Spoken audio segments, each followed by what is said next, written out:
Dennytown head coach Kwame Steed. 5-0 today. Tell me about that. What type of message is that? I don't think it's a message. It's just us evolving. Now girls are coming into our game and we're closing games out. We're shutting teams out. So no message. It's just us improving.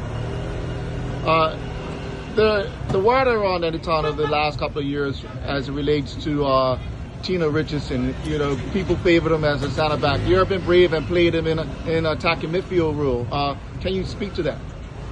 For me, I think Tina is the best center back we have next to what we got. But he prefers to play in the midfield. Right now, I've got center backs that will defend for the team first. So I'm going to give him his chance to play in the midfield. So that's all that is. When we need him good on the back, he'll good on the back. He's finding passes, and that first goal was awesome that your team scored. It was a total team goal. Can you speak to that? Yeah, that's training ground stuff. That's stuff that we work on week in, week out. Things that we're trying to do. Keeping the ball. We keep the ball for longer spells. It draws the team out of shape. You know what I mean? So for us, that was a team performance. That's a training ground goal for us. So your team looks very purposeful. What do you contribute that purposefulness to? Work. Hard work on the training ground. Week in, week out. Week in, week out. Hard work. That's all it is. It's hard work and paying attention to detail. For me, everything is small details that make the bigger picture. So the small details, for example, just for you opening your body on how you receive the ball could make you go a different way instead of getting cornered in one spot. So it's small details like that I hone in on. And for me, that's what's working for us. The small details the team's getting. So moving forward, you've got back-to-back games against the league champions North Village. How do you prepare for that? Like every other game, we prepare for the team on the week.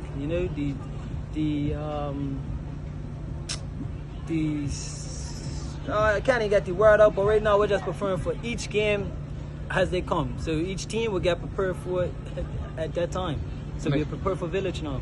Again, the expectations getting higher and higher weekly. How are you managing the boys' expectation and the team with that? For us, I don't think it's really expectation for us.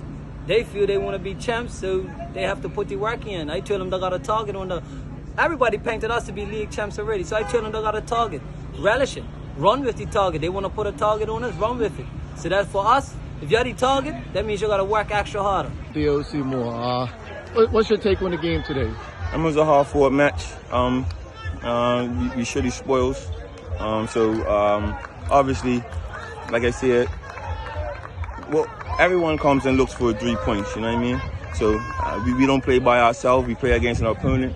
They display a good character and coming back. And I think it's an even forward match, you know what I mean? Disappointed not to come away with the points, but I'll take a point away from him to a really good team. It seems that your father's taught you both the same thing.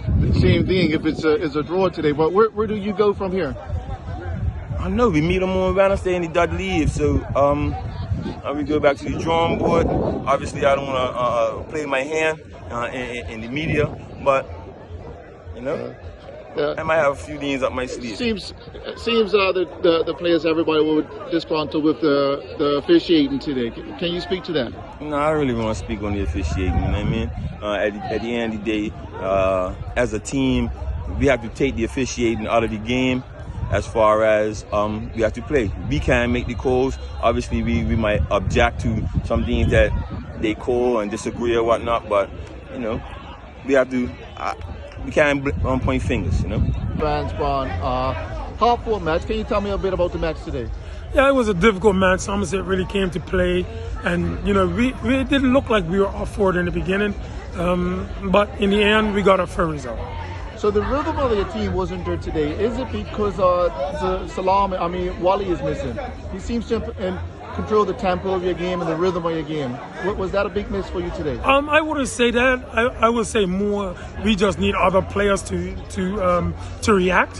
When one player's not in the game, he can't be involved. So other players need to bring the rhythm. So I'm not going to say just that one issue, but other players have got to come to play. Well, at home, you fought back to get a point. That last 2 substitutes that you made, do you think that impacted the result today? Yeah, I do, tremendously. Like I'm trying to encourage the guys to understand that if you don't start and you become an impact player, you have to come on the field to impact the game. And I think today that's what they done. Well, it seems that Danville Seymour taught you and Dio the same thing. As the spoils were shared today, what's that conversation going to be like with your first cousin? Well, we've had Wednesday as well. Yeah, we've had the conversation. You know, we said best wishes to each other, but the result will be take care of a Wednesday. You need a win on Wednesday, so I hope they come to play again. Jamal Wilkinson, the head coach of Southampton Rangers. Much needed points today. Can you tell me a bit about the game? Yeah, first I want to say my head scares off to Devonshire Coates. Really gave us a game today. Fought very hard, a lot of energy. So I was very pleased with the outcome of the game today. It was important for us to be sound defensively, and so yeah, I was pleased with the performance today. Well, you gave up 2 goals today. Where do you go from here to be able to correct that? I think on decision making was the problem on 50 penalties. I think that we were eager to win the ball instead of just jockeying, protecting, delaying, allowing help to come. Defensive shape could have been better, you know. But with conceding the 2 penalties, the team still pushed on. So that's what I was proud about. They showed a lot of character. So with your pedigree of coaches having won league titles, there is an expectation up here at Rangers. But where do you see Rangers this year? Do you see you competing for the title? What?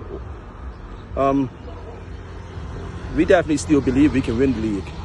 So we're going to continue to take it game by game and see where we rely at Christmas and reevaluate things. But yeah, we definitely think that we can be successful this year and hopefully win some trophies.